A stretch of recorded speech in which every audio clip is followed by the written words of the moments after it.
করছি, দিন মনে করে কাজ করছি। মানে আহাদাসা ফি আমরিনা হাযা মালাইসা মিনহু ফাওয়ারাদ।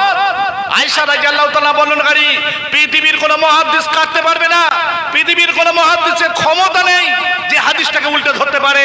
রাসূল পবিত্র জবানে বলছেন যে কাজ আমি করিনি, মুহাম্মদ সাল্লাল্লাহু আলাইহি ওয়াসাল্লাম করিনি, আর পৃথিবীর মানুষ যদি করে ওটা বাতিল, প্রত্যাখ্যানযোগ্য, কখনো কবুল হবে না।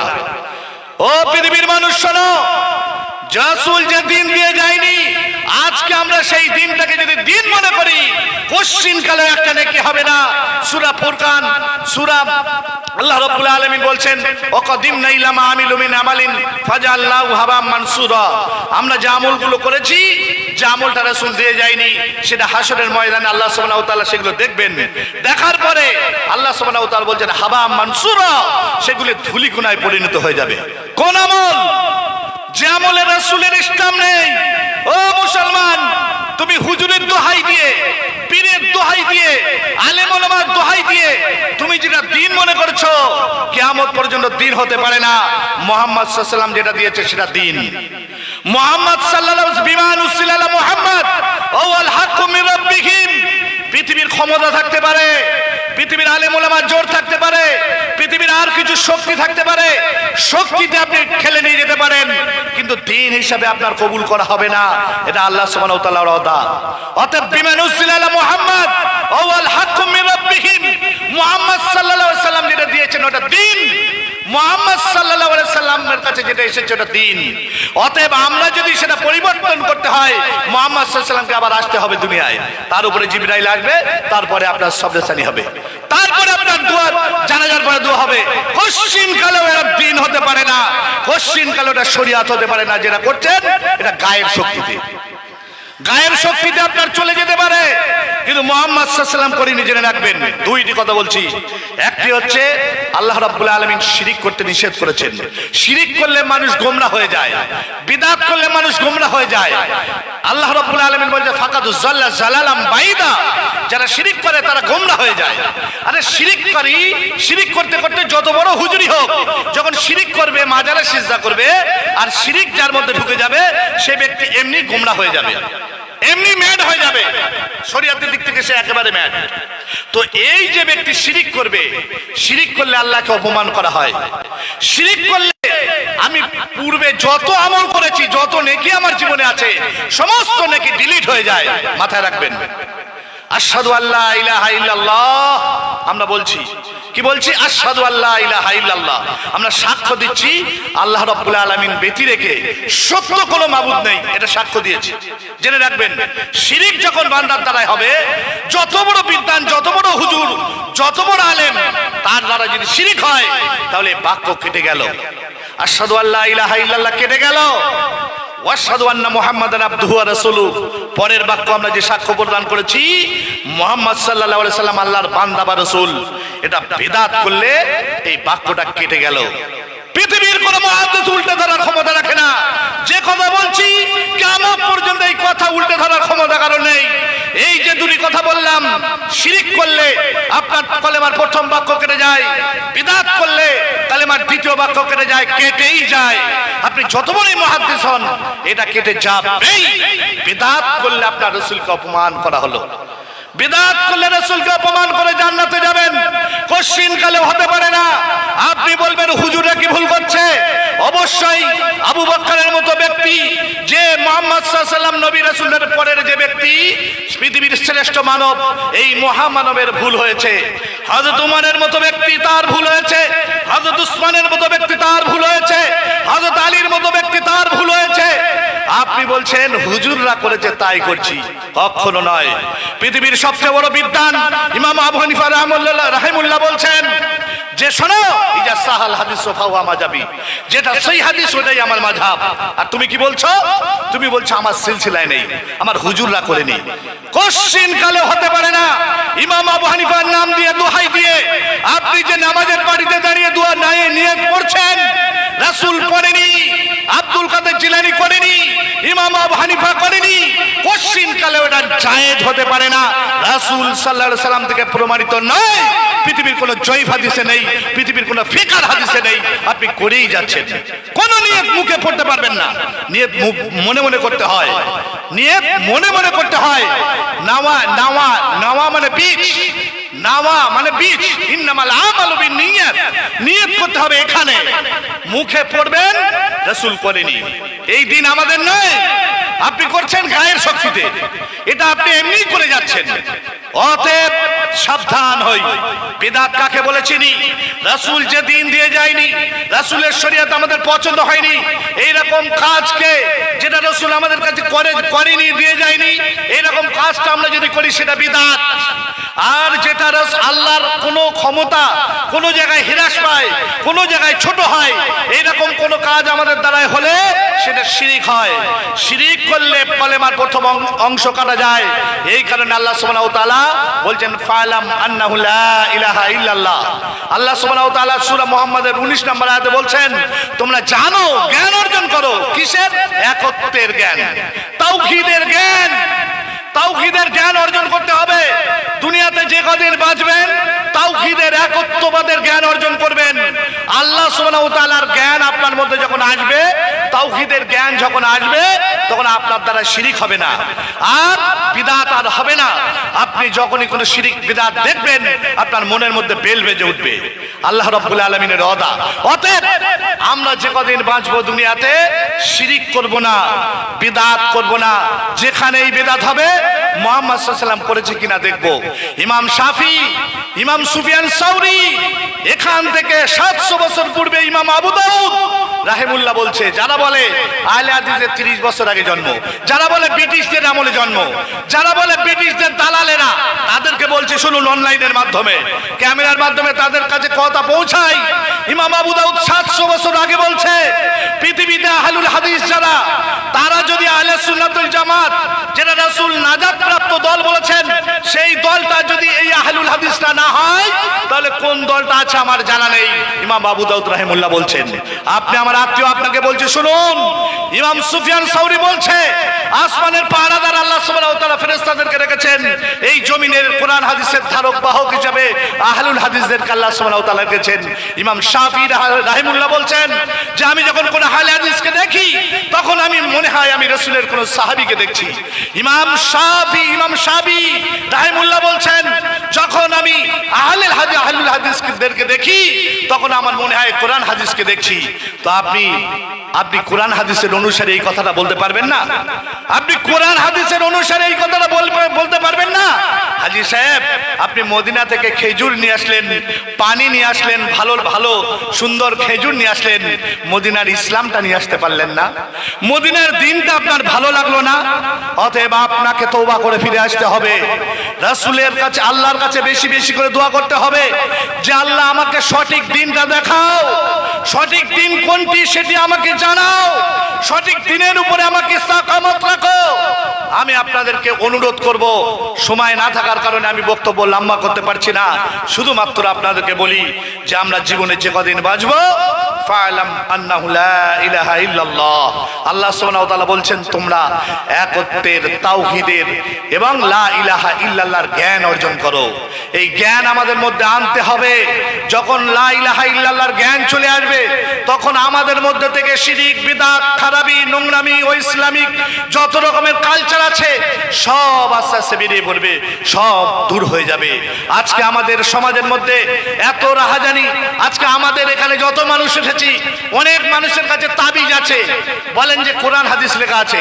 আস্তাগফিরুল্লাহ, এই যে তাবিজ আপনারা ব্যবহার করছেন, আল্লাহ রাসূল বলছেন মান তাআল্লাকা তামিমাতান ফাকাদ আশরাক।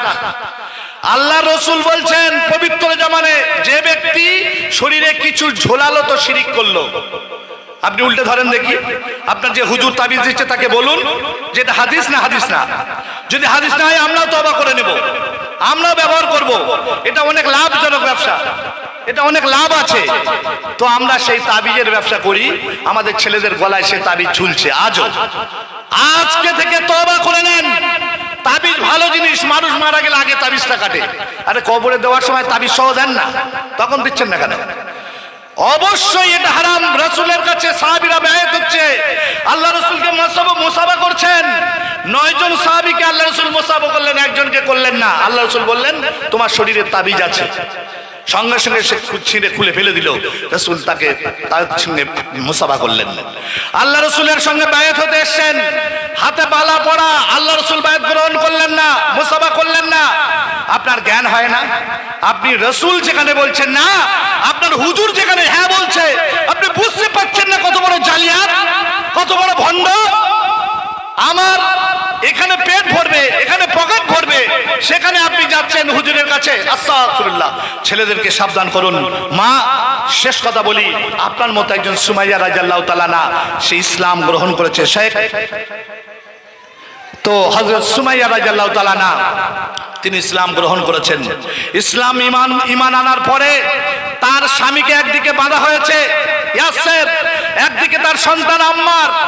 তো একদিকে স্বামী, একদিকে সন্তান। এরপর হাজার হাজার মানুষের সামনে সুমাইয়াকে বলছে, সুমাইয়া তুমি ইসলাম ত্যাগ করো, তোমার দুনিয়া তুমি আবার ফিরে পাবে। হযরত সুমাইয়া রাদিয়াল্লাহু তাআলা একজন মা, একজন মহিলা, তার স্বামীর উপরে প্রহার দেখছে, চুপ করে আছে, নীরবতা পালন করছে। দৃষ্টান্ত, ইতিহাসের মধ্যে দৃষ্টান্ততম ইতিহাস। হযরত সুমাইয়া রাদিয়াল্লাহু তাআলার স্বামীর উপরে প্রহার চলছে, একজন মহিলা স্ত্রী হয়ে তিনি দেখছেন। কিছুক্ষণ পর তার স্বামী মৃত্যুর কোলে ঢলে পড়লেন। হযরত ইয়াসের যখন শহীদ হয়ে গেলেন, এরপর তার সন্তানের উপরে প্রহার চলছে, কষে বেঁধে তার উপরে যখন চারিদিক দিয়ে অত্যাচার করছে, হযরত সুমাইয়াকে বলছে, সুমাইয়া তুমি যদি ইসলাম ত্যাগ করো, তুমি দুনিয়া আবার ফিরে পাবে। একজন মা তার সন্তানকে দেখছে অবস্থায়, তারপরে একজন মহিলা নীরবতা পালন করছেন। দৃষ্টান্ত, এক পৃথিবীর জ্বলন্তময় দৃষ্টান্ত রেখে গেছেন হযরত সুমাইয়া রাদিয়াল্লাহু তাআলা। দেখছেন তার সন্তানের উপরে প্রহার, আমার স্বামী একদিকে শহীদ, একদিকে সন্তানকে বেঁধে তার উপরে আক্রমণ চলছে। একজন মহিলা সে দেখছে, একজন মা হয়ে দেখছেন। এরপর হযরত সুমাইয়া রাদিয়াল্লাহু তাআলা কে বলা হচ্ছে যে সুমাইয়া তুমি ইসলাম ত্যাগ করো, তুমি দুনিয়া আবার ফিরে পাবে। হযরত সুমাইয়া রাদিয়াল্লাহু তাআলা বলছেন, ও মুশরিকরা শোনো, তোমরা যেমন ভাবে আমার স্বামীকে হত্যা করেছো, যেমন ভাবে আমার সন্তানকে হত্যা করতে চলেছো, ওইভাবে আমাকেও তোমরা হত্যা করবে আমি জানি। কিন্তু শুনে রেখে দাও পাষণ্ডের দল, আমি মুহাম্মদ সাল্লাল্লাহু আলাইহি ওয়াসাল্লামকে যে ভালোবেসেছি, আমি যে আল্লাহর উপরে বিশ্বাস করেছি, আমি সমস্ত বুতপরস্তিকে ছেড়েছি, আমি আল্লাহ এবং তার রাসূলকে ছাড়া এক চুল পরিমাণ পিছিয়ে আসতে পারি না। হযরত সুমাইয়া রাদিয়াল্লাহু তাআলা আনহার পায়ের সঙ্গে দড়ি বাঁধা হলো। দুই পায়ে দড়ি বাঁধার পরে দুই দিকে দুটো ঘোড়া রাখা হলো। এই দুটো ঘোড়ার পিছনের পায়ের সঙ্গে বাঁধা হলো। বাঁধার পরে হযরত সুমাইয়া রাদিয়াল্লাহু তাআলা আনহার গুপ্তাঙ্গে এরকম ভাবে আঘাত করে দুই দিকে ঘোড়া চুরি দিয়ে মধ্যখান দিয়ে ফেরে মহিলা সুমাইয়া রাদিয়াল্লাহু তাআলাকে শহীদ করে দেওয়া হলো। একজন মহিলা শহীদ হয়ে গেলেন, ইসলামের প্রথম শহীদা হযরত সুমাইয়া রাদিয়াল্লাহু তাআলা আনহা। কিন্তু ঈমান বিক্রি করলেন না। ও মা বোনেরা, আপনারা সামান্য বিপদে মুসিবতে পড়লে আপনারা গুণিনের কাছে ছোটেন, আপনারা আপনাদের ঈমানকে বিক্রি করে আসেন। আপনারা বলেন সেই ঠিক সময় ডাক্তার না আসলে মনে হয় বেঁচে যেত, ঠিক সময় যদি ডাক্তার আসতো তাহলে বেঁচে যেত। এই কথাগুলো আমাদের মুখ দিয়ে বেরিয়ে পড়ে। আপনার আল্লাহর উপরে ভরসা আপনার কেটে গেছে, আল্লাহর উপরে ভরসা নেই। আপনি সুমাইয়ার উত্তরসূরি। যদি সময় থাকতো অনেক বলা যেত, সময় নেই। আপনাদেরকে বলি, যে কদিন বেঁচে থাকবেন অন্তত পক্ষে শিরিক করবেন না, আর যে কদিন বেঁচে থাকবেন বিদআত করবেন না। বিদআত কাকে বলে? রাসূল যে দিন দিয়ে যায়নি, পৃথিবীর সমস্ত হুজুর করলেও সেটা বিদআত। আর যে দিনটা আল্লাহ সুবহানাহু ওয়া তাআলার প্রদত্ত, এটা আল্লাহ রাব্বুল আলামিন ভালো মনে করে দিয়েছেন। এটার বাইরে আমরা যদি কিছু মনে করি, আল্লাহ ভালো মনে করলেন না, রাসূল ভালো বুঝলেন না, আর আমরা ভালো মনে করে এই দিনটা করছি, এটার নাম হচ্ছে বিদআত। আর আল্লাহ সুবহানাহু ওয়া তাআলার জায়গায়, ক্ষমতার জায়গায় অন্য কাউকে আনার নাম হচ্ছে শিরক। পৃথিবীর মানুষ, ফা'লাম আন্নাহু লা ইলাহা ইল্লাল্লাহ, তোমরা জ্ঞান অর্জন করো একত্বের, অতএব তোমরা লাভবান হবে। আমি পরিশেষে আপনাদেরকে অনুরোধ করব যে আমরা জীবনে যে কদিন বাঁচবো, যা ভুল করেছি আমরা আল্লাহ রাব্বুল আলামিনের কাছে তওবা করে ফিরে আসব। পিছনে যা ভুল করেছি, যত বিদআত করেছি, যত অন্যায় করেছি, যত হারাম কাজ করেছি, কিন্তু আপনি একবার তওবা করে ফিরে আসুন। দয়াময় আল্লাহ সুবহানাহু ওয়া তাআলা বলছেন, ইল্লা মান তাবা ওয়া আমানা ওয়া আমিলা আমালান সলিহান ফাউলাইকা কাযালিকা ইউবাদদিলুল্লাহু সাইয়্যাতিহিম হাসানা। আল্লাহ সুবহানাহু ওয়া তাআলা বলছেন বান্দার যত গুনাহ হয়েছিল সমস্ত গুনাহটাকে সাইয়্যাতিহিম হাসানা, আমি তার নেকিতে পরিবর্তন করে দেই। বলুন সুবহানাল্লাহ। তাহলে আল্লাহ সুবহানাহু ওয়া তাআলা আপনার বিদআত করার জন্য সেই বিদআতটাকে নেকিতে পরিপূর্ণ করবেন। আপনার সুদ যত হারাম, যত খারাপ, যত ইসলামিক কাজ যা করেছিলেন, শুধু তওবা করলে আপনার পিছনের সমস্ত 30 বছরের গুনাহটাকে আল্লাহ সুবহানাহু ওয়া তাআলা নেকিতে পরিবর্তন করে দেবেন। এটা আল্লাহ করে দেবেন, এটা আমরা চাই না। আল্লাহর কাছে ফিরে আসি। পরিশেষে মা বোনেদেরকে বলবো, মা বোনেরা, আমাদের ঈমানটা অনেক মূল্যবান জিনিস। সারা পৃথিবীর মধ্যে আপনাকে আল্লাহ রাব্বুল আলামিন শ্রেষ্ঠত্ব সম্পদ আপনাকে করেছেন। অতএব আমরা যেন সামান্য কারণে আমাদের ঈমানটাকে না বিক্রি করি, আমরা যেন আল্লাহকে আল্লাহ বলে চিনতে পারি, আমরা যেন দিনকে দিন বলে চিনতে পারি।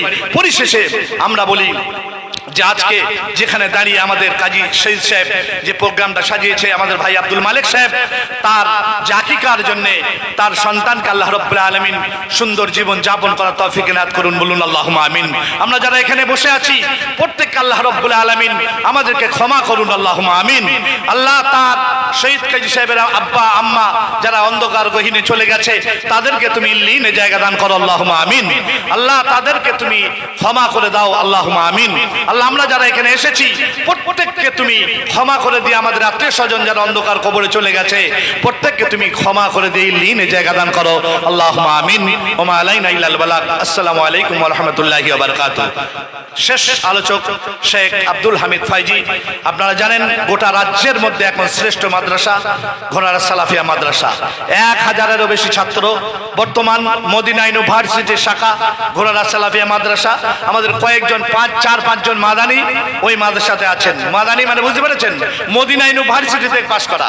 এরকম মাদানীদেরকে নিয়ে প্রায় 100 শিক্ষক, সেই 100 শিক্ষককে যিনি কন্ট্রোল করেন সেই সালাফিয়া মাদ্রাসার প্রধান ডাইরেক্টর, প্রধান শিক্ষক ফজিলাতুল শেখ আব্দুল হামিদ ফাইজি, আমাদের উদীয়মান তারকা। উত্তর 24 পরগনার মাটিতে আল্লাহ রাব্বুল আলামিন আমাদেরকে দান করেছেন। গোটা রাজ্য জুড়ে দিনের কাজ তিনি প্রতিদিন প্রায় করে থাকেন।